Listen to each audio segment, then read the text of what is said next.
የጌታ የኢየሱስ ክርስቶስ ሰላም በያላችሁበት ይድረሳችሁ። እንደምን አላችሁልኝ ወገኖቼ? እግዚአብሔር ስሙ የተባረከ ይሁን። በጣም ጠፍቼ ነበር። ያው ያመመኝ ነው። በህመም ምክንያት ነው ብዙውን ጊዜ በቲክቶክ በመግባት ሀሳቤን ማላካፍለው፣ መጽሐፍ ቅዱስ እንትን ማልለው፣ አረበኛም ማልተረጉመው በዛ ምክንያት ነው። እግዚአብሔር ስሙ የተባረከ ይሁን። አሁን በጣም ደህና ነኝ እና ግን ቢያመኝም ከመጽሐፍ ቅዱስን ከማጥናት ወደ ኋላ ብዬ አላውቅም።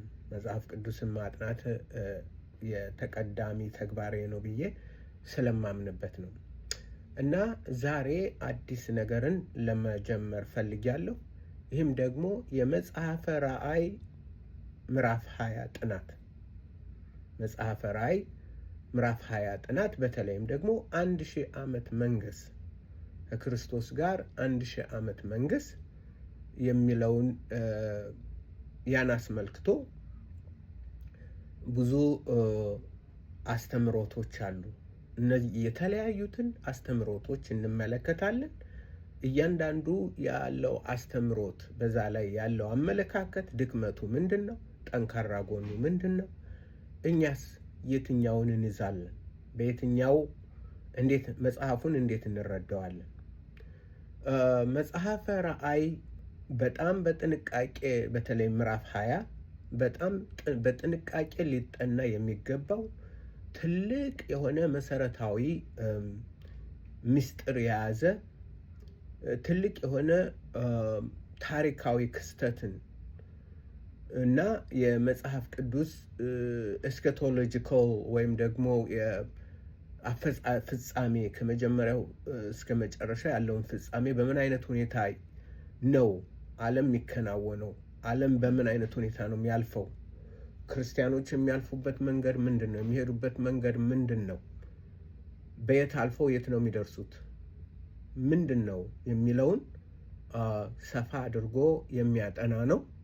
እንግዲህ እኔ በራሴ ጥናት እንዳደረኩት እንደተረዳሁት እግዚአብሔር እንዳስተማረኝ መጽሐፈ ራእይ 20 የአጠቃላይ የአዲስ ኪዳን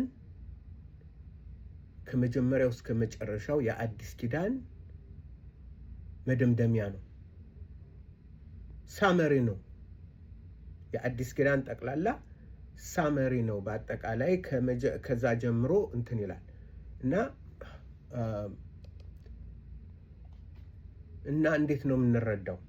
ለምሳሌ በጣም ብዙ አንድ ዩኒቨርሲቲ ዳላስ ዩኒቨርሲቲ አንድ አስተማሪ ያስተምር ነበርና ክላስ እንትን እየወሰድኩኝ እስቅ ነበረ ሲያስተምር።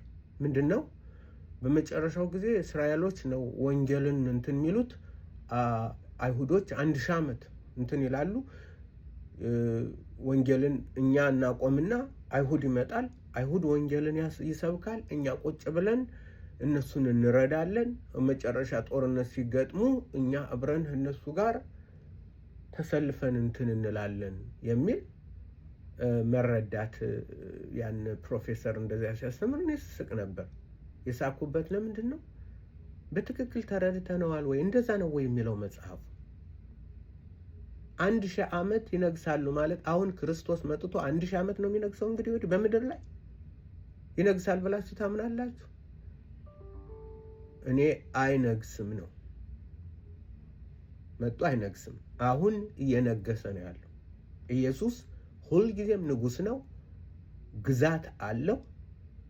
የእግዚአብሔር መንግስት ቀርባለች፣ ንስሐ ግቡ፣ የእግዚአብሔር መንግስት በዛ ናት በዚህ ናት አትበሉ፣ መጣለች ብሎ ጌታ ኢየሱስ ያወጀበት ከዛን ጊዜ ጀምሮ የእግዚአብሔር ልጅ በእግዚአብሔር መንግስት ላይ ንጉስ ነው። ማቴዎስ ምዕራፍ 6 ላይ መንግስት ትምጣ፣ በሰማይ እንደሆነች በምድር ትሁን፣ ፈቃድ በሰማይ እንደሆነች በምድር ትሁን፣ መንግስት ትምጣ ብሎ መንግስቱ እንደመጣ መጥምቁ ዮሐንስም ጌታ ኢየሱስም ሌሎችም የኢየሱስ ክርስቶስ የእግዚአብሔር መንግስት እንደመጣ እንደጀመረ እንትን ይላል። ለምሳሌ አንዱን ስህተት ልንገራችሁ። ይነግሳሉ የሚለው እኛ ነው ወይስ አይሁድ ነው? እንደዛ አይልም። ለምሳሌ አንዱን ላብራራላችሁና እንጀምረው። የጥልቁንም መክፈቻና ታላቁን ሰንሰለት በእጁ የያዘ መልአክ ከሰማይ ሲወርድ አየሁ። የቀደመውንም እባብ ዘንዶውንም እርሱንም ዲያብሎስና ሰይጣን የተባለውን ያዘው፣ 1000 ዓመትም አሰረው፣ ወደ ጥልቅም ጣለው። አሕዛብንም ወደፊት እንዳያስት 1000 ዓመት እስኪፈጸም ድረስ በእርሱ ላይ ዘግቶ ማኅተም አደረገበት። ከዚህም በኋላ ለጥቂት ጊዜ ይፈታ ዘንድ ይገባዋል። ተመልከቱ፣ እዚህ ላይ ዙፋናችንም አየሁ፣ በእነርሱም ላይ ለተቀመጡት ዳኝነት ተሰጣቸው። በምኑ? በዙፋኖች። ስለዚህ ስለ ኢየሱስም ምስክርና ስለ እግዚአብሔር ቃል ራሶቻቸው የተቆረጡባቸውን ሰዎች ነፍሳት፣ ለአውሬውና ለምስሉ ያልሰገዱትን፣ ምልክቱንም በግንባራቸው እና በእጆቻቸው ላይ ያላደረጉትን አየሁ። ከክርስቶስ ጋር 1000 ዓመት ነገሱና ኖሩና ነገሱ ይላል። አንገታቸው ተቆርጦባቸዋል። አንገታቸው የተቆረጡ ሰዎች ከክርስቶስ ጋር አይሁድ አይልም እኮ አይሁዶች ነው እንዴ አንገታቸው ተቆረጠ? አይሁድ ነው ወይ? አይሁዶች ናቸው ወይ? አንገቶቻቸው መጥቶ ኢየሱስ እነሱ ጋር አንገቶቻቸው ተቆረጡ ጋር በምድር ላይ እንዴት ነው የሚነግሰው? እና ብዙዎች አስተምህሮቶች የተሳሳተ መሆኑን ወደፊት መርምረን እናያለን። ስተቱ የት ላይ ነው? ታዲያ መጽሐፉ ምንድን ነው የሚያወራው? ምንድን ነው የሚለው? እንዴት ነው የምንረዳው?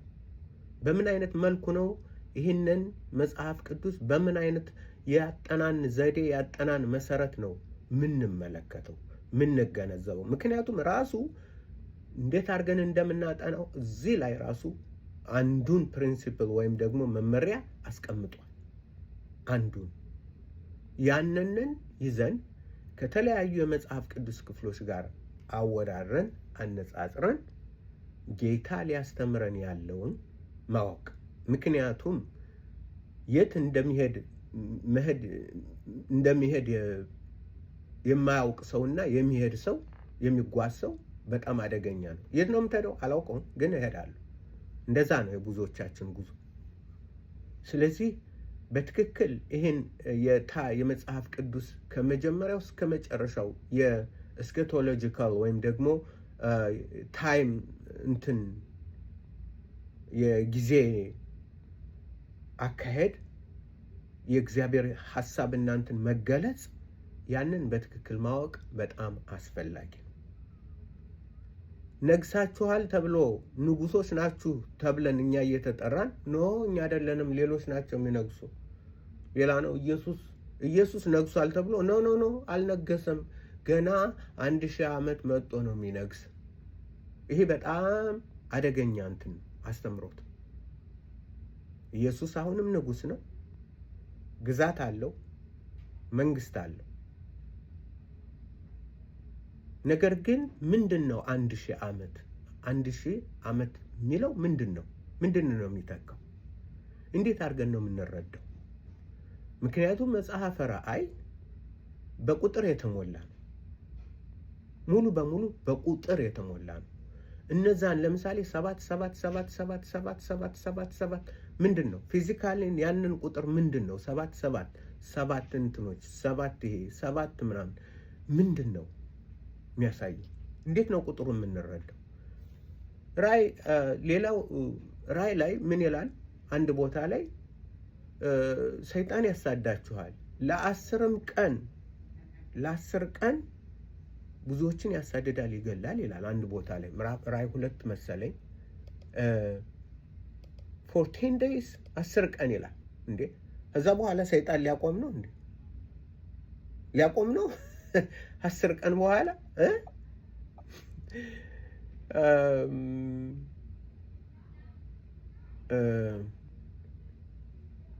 እና 10 ቀን ያንንም እናየዋለን አብረን።